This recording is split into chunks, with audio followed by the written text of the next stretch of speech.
I'm a hairdresser by trade, and over the years, I've handled more bridal bookings than I can count. Each one has its unique quirks, but this particular job stood out from the start. The request came through a mutual acquaintance, a woman who had recently moved to a remote area on the outskirts of town. She mentioned that a bride named Zara was in need of a hairstylist for her upcoming wedding. Zara wanted someone experienced with traditional styles, and my name had come up. Zara's messages were polite but firm. She emphasized that the wedding would be a quiet, intimate affair at her family home, far from the city. She requested that I bring everything I needed, as the nearest salon was miles away, and she stressed that she was alone in the house, her family having passed away recently. It all seemed straightforward enough.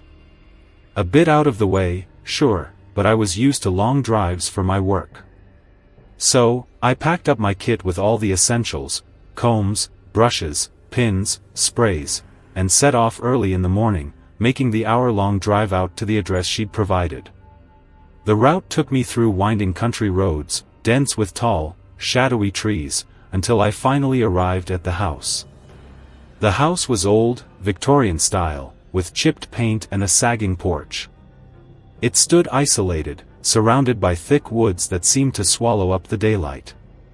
There was something about the house that made my stomach tighten with unease, but I told myself it was just nerves. I'd worked in old houses before, this was nothing new. I parked my car, grabbed my bag, and made my way up the creaky wooden steps. I was about to press the doorbell when the front door creaked open on its own, revealing Zara standing in the doorway. She was stunning, in an almost otherworldly way. Her skin was smooth and pale, her long black hair cascading down her back in soft waves. But it was her eyes that caught me off guard, large, dark, and so deep they seemed to absorb all the light around them. "Lena?" she asked, her voice smooth and calm, with a slight accent that I couldn't quite place. "Thank you for coming all the way out here."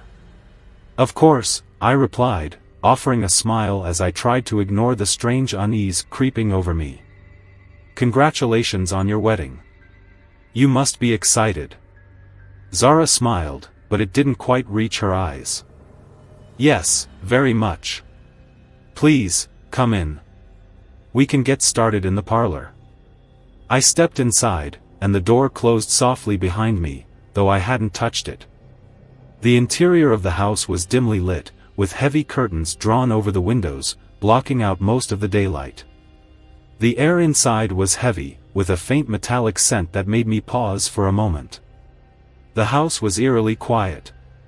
There were no signs of a wedding, a stark contrast to the usual pre-ceremony chaos I was used to. No flowers, no bustling family members, no music. Just silence and the faint echo of our footsteps on the hardwood floors as Zara led me into the parlor. The room was filled with old, heavy furniture, covered in a thin layer of dust.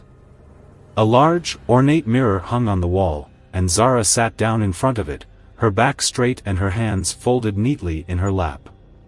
As I unpacked my tools, I tried to make small talk to ease the tension I felt building in the room. "So, where's the lucky groom?" I asked, glancing at her reflection in the mirror. Zara's eyes met mine in the mirror, and for a moment, they seemed even darker. "He's not here yet," she said softly, her voice barely above a whisper. Something in her tone made the hair on the back of my neck stand up, but I forced a smile and nodded. "Well, we'll make sure you're looking perfect for when he arrives." I started working on her hair, brushing it out and sectioning it off for the updo she'd requested. As I worked, I couldn't shake the feeling that something was terribly wrong.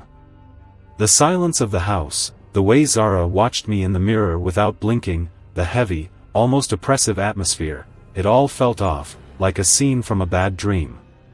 The metallic scent in the air grew stronger as I continued, and I began to feel lightheaded.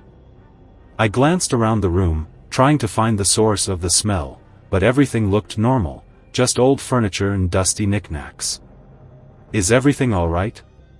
Zara asked, her voice cutting through my thoughts. I looked back at her in the mirror, and for the briefest moment, her reflection didn't match her movements. It was as if the image in the mirror lagged behind her actual motions by a split second. "Yeah," I stammered, shaking my head to clear it. Just a little dizzy. Maybe the drive was longer than I expected." She nodded slowly, her eyes never leaving mine in the mirror.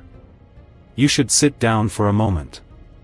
I hesitated, feeling a wave of nausea wash over me, but I couldn't bring myself to step away from the mirror. It was as if something was holding me there, forcing me to keep working despite the growing sense of dread that gnawed at my insides. As I pinned the last strand of hair into place, the metallic scent hit me full force, almost like blood. My hands shook as I tried to steady myself, but when I looked into the mirror, my breath caught in my throat. Zara's reflection was smiling in a way that didn't match the neutral expression she wore in real life. Her eyes in the mirror were wide and gleaming, but when I glanced at her directly, her face was calm, almost serene. I took a step back, my heart racing. "I think I'm done." Zara stood up, her reflection mirroring her movements exactly now. She turned to face me, her expression still that unsettling mix of calm and something else I couldn't quite place. "Thank you, Lena," she said softly. "You've done a wonderful job." I forced a smile, desperate to get out of there. "Glad to help. I should be going now." But as I moved toward the door, I felt a cold breeze sweep through the room, chilling me to the bone.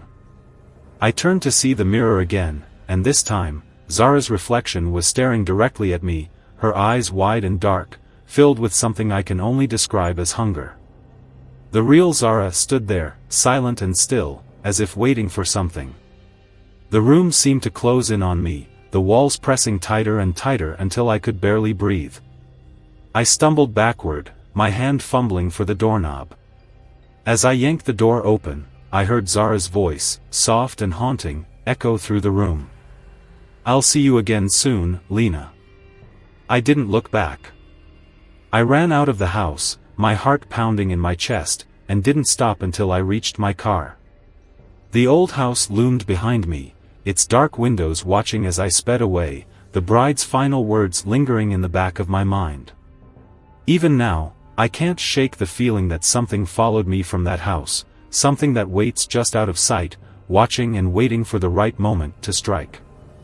And whenever I catch a glimpse of myself in the mirror, I can't help but see Zara's dark, hungry eyes staring back at me.